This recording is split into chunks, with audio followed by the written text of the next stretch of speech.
Veliki broj vozača u Srbiji tvrdi da kupuje gorivo na OMV pumpama jer auto više pređe i lepše radi sa gorivom kupljenim na pumpama austrijske kompanije. Marko Tasić, koji je dugo kao franšizer rukovodio OMV pumpama, kaže da je čista iluzija kupca da je gorivo na OMV pumpama kvalitetnije nego na NIS-ovim i da OMV zapravo kupuje NIS-ova goriva proizvedena u Pančevu, a proda ih pod drugim imenom. Marko nam je pokazao i otpremnice iz kojih se vidi da je na OMV pumpama izvršen prijem NIS-ovih goriva. Po njemu, većina goriva prodatog na OMV pumpama uopšte nema dodatnih aditiva i u pitanju je standardni NIS-ov Euro Premium BMB i Eurodizel, pa čak i kada na OMV-u kupite najskuplja premium goriva. Imate situaciju da OMV u Srbiji prodaje recimo Max Motion, ajde da kažemo dizel ili benzin, a da je u stvari to običan NIS-ov dizel ili benzin.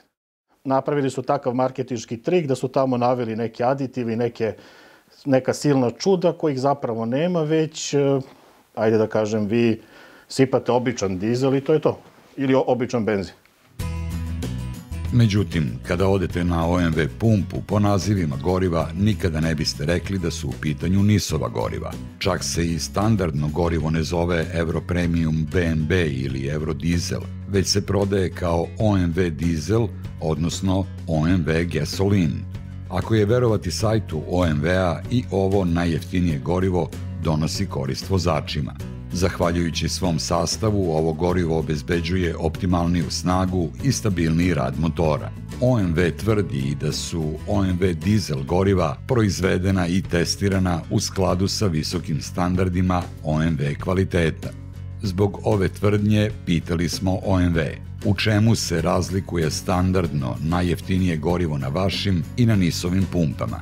Odgovor od OMV-a nismo dobili, ali jesmo od Marka. To isto što vi točite recimo na NIS-ovim pumpama, apsolutno, znači pričam sada o običnim gorivima, dizelu i benzinu, to je ono isto što dobijate i na OMV benzinskim pumpama. Najvećim delom nabavka se vrši preko NIS-a. Znači to uključuje i ta premium goriva, Max Motion goriva i obična goriva, znači dizel i benzin. Naravno, to je i TNG, ajde da njega ne zaboravimo, jer se on isto nabavlja u NIS-ovoj rafineriji i prodaje se na OMV benzinskim pumpama. Marko nam je rekao i da ne bi bilo sasvim tačno reći da ne postoji nikakvo aditiviranje goriva na OMV-u. Pokazao nam je i dokumentaciju iz koje se vidi da OMV nabavlja aditive proizvedene u Austriji. Po njemu problem je što nema garancije da je aditiviranje urađeno, a i kada se radi, ono se radi loše. Mi smo mislili da se aditiviranje radi u rafineriji ili bar u nekom specijalizovanom postrojenju. Međutim, to nije tako.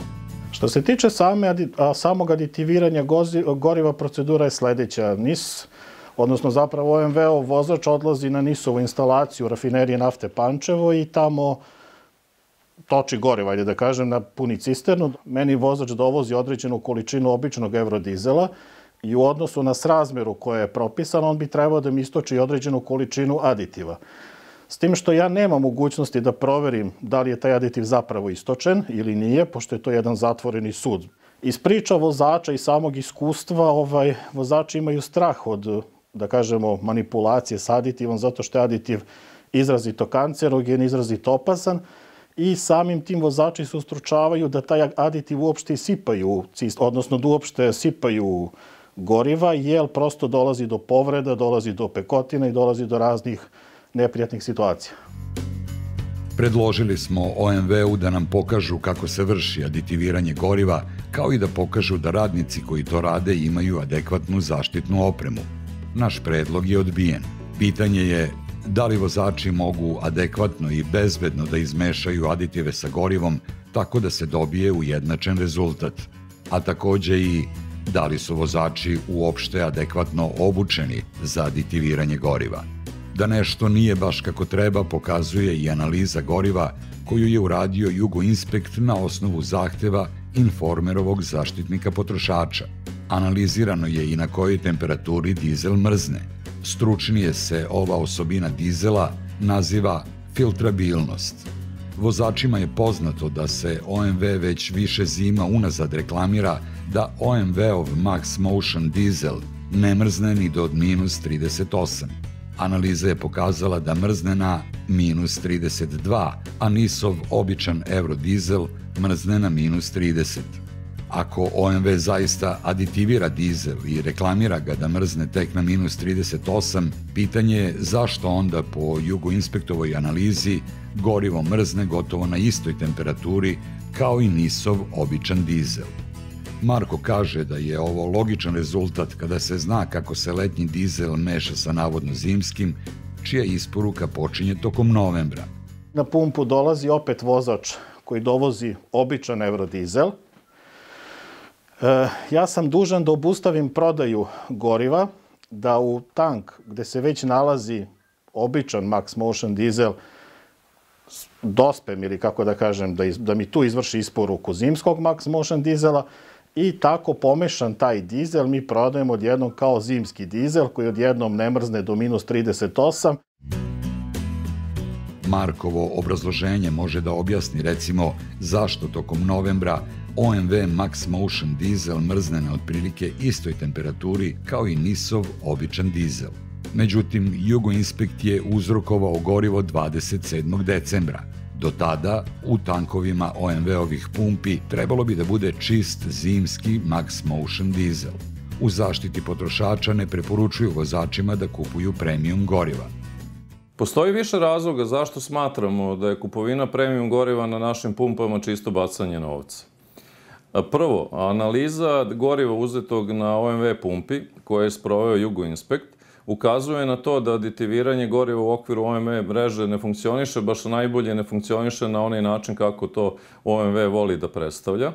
A drugo, možda bitnije, analize koje su rađene od strane pandana Automoto saveza u Sjedinjenim državama i raznih udruženja potrošača kako u zapadnoj Evropi, tako i u Severnoj Americi, sva ukazuju na to da ne postoje konzistentne ili realne prednosti premium goriva u odnosu na obična jeftinija goriva.